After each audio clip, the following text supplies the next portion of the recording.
ओवैसी के पूर्व प्रभारी और पूर्व विधानसभा के प्रत्याशी और पूर्व मुखिया मरहूम असलम के इस वक्त हम आवास पे हैं। देखिए यहाँ की तस्वीरें, कुछ देर पहले तकरीबन 5 बजे के आसपास उनके जनाजे की नमाज पढ़ी गई है। और देखिए इस वक्त हम उनके आवास पे ही हैं।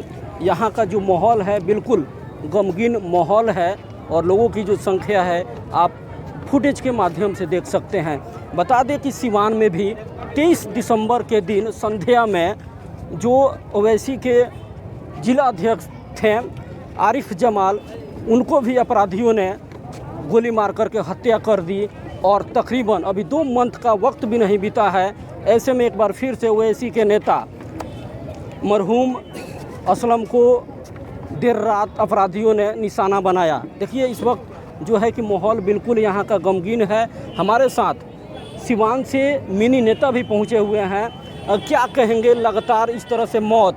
अब ये है सवाल, अब ये है कि लोग अब दहशत में हैं, खास करके अब लीडर ओवैसी के लीडर अब दहशत में जी रहे हैं। क्या कहेंगे? देखिए, असलम भाई हम लोगों के बहुत ही अजीज़ दोस्त में से थे और बड़े भाई थे। और असलम साहब को की हत्या की हम लोगों को खबर 9:10 में मिली फेसबुक के माध्यम से। फिर हम लोगों ने यहाँ के अपने लोगों से संपर्क करके सच्चाई को जानने की कोशिश की। देखिए ये जो घटना हुई है ये बिल्कुल दुखदायक घटना है। असलम साहब जैसे लोगों की हत्या होना कहीं ना कहीं सोची समझी साजिश है।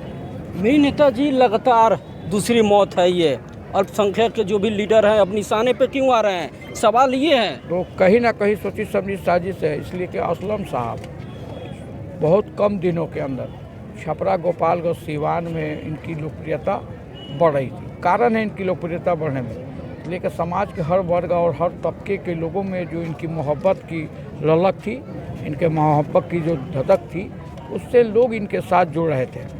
और छपरा गोपालगंज सिवान में MIM को इन्होंने इतना मजबूत कर दिया, इसलिए जो विरोधी लोग थे उनको डर बन गया।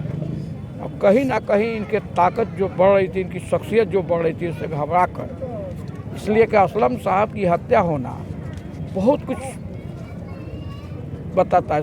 असलम साहब ना अपराधी थे, न वो किसी की हत्या कराते थे। असलम साहब एक सीधे साधे आदमी थे और सीधे साधे आदमी की हत्या होना ये एक सोच की बात है। क्या मांग आप क्या करेंगे? आप भी सिवान से आज पहुँचे हैं, मांग आपकी क्या होगी परिवार की तरफ से? हम मांग यही करेंगे कि असलम साहब के हत्यारों को 24 घंटे के अंदर प्रशासन गिरफ्तार करे। और जो बिहार के मुखिया नीतीश कुमार सुशासन की दुहाई देते हैं, अल्पसंख्यक के सुरक्षा की बात करते हैं, उनके शासन में मुझे नहीं लगता है कि अल्पसंख्यक सुरक्षित है। जमाल साहब की भी हत्या हो गई, इनकी भी हत्या हो गई। और जब एक बात मैं बता दूँ आपके चैनल में, जब मुसलमान इस देश में तरक्की की ओर बढ़ता है, उनकी क्षमता बढ़ती है, ताकत है, तो उसकी हत्या होती है। जैसे मैं छपरा गोपालगंज सिवान का 3 ही नाम बता। डॉक्टर मोहम्मद शहाबुद्दीन की लोकप्रियता बढ़ी, उनको जहर देकर मार देने का काम हुआ। आरिफ जमाल साहब की हत्या हो गई, असलम साहब की हत्या हो गई। इसलिए मुसलमान जब तरक्की और उन्नति की ओर होता है, उसकी हत्या होती है। इसलिए ऐसी निकम्मी सरकार को चाहिए कि तत्काल हट जाना चाहिए। और यदि अगर नहीं हटती है तो असलम साहब के परिवार के लोगों को साथ न्याय करनी चाहिए और 24 घंटा के अंदर अपराधियों को गिरफ्तार करना चाहिए कि दूध का दूध और पानी का पानी हो।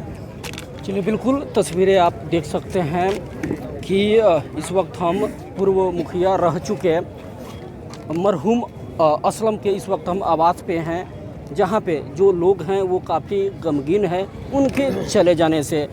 चलिए, क्या कहेंगे आप लोग आज पहुँचे हैं, क्या मानी जाए इस तरह से एक हत्या?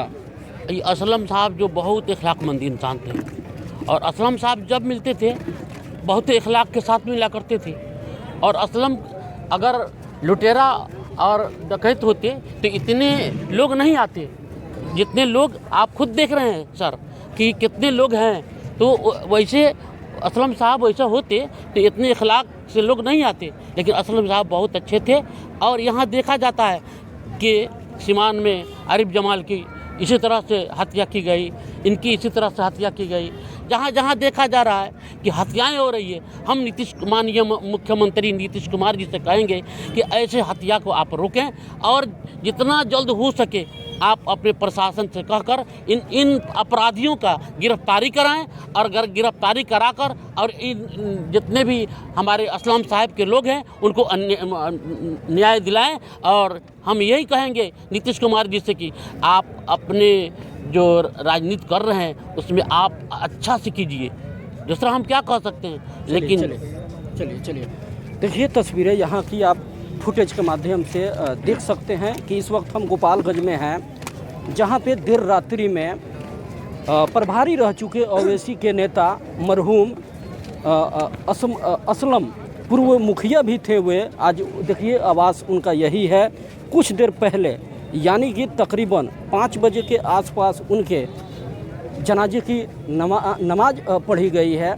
और बता दें कि काफ़ी अब लोग जो हैं अल्पसंख्यक के जो लीडर हैं वे अब एक तरह से दहशत में आ गए हैं। जिस तरह से देखा गया कि पिछले साल 23 दिसंबर को सिवान के भी जिला अध्यक्ष थे आरिफ जमाल, उनको भी अपराधियों ने देर संध्या में गोली मार करके हत्या कर दी। बहरहाल खबरें इतना ही तक। अगर ये खबर फेसबुक पे देख रहे हैं तो पेज को फॉलो कर लें और यूट्यूब पे देख रहे हैं तो चैनल को सब्सक्राइब कर लें।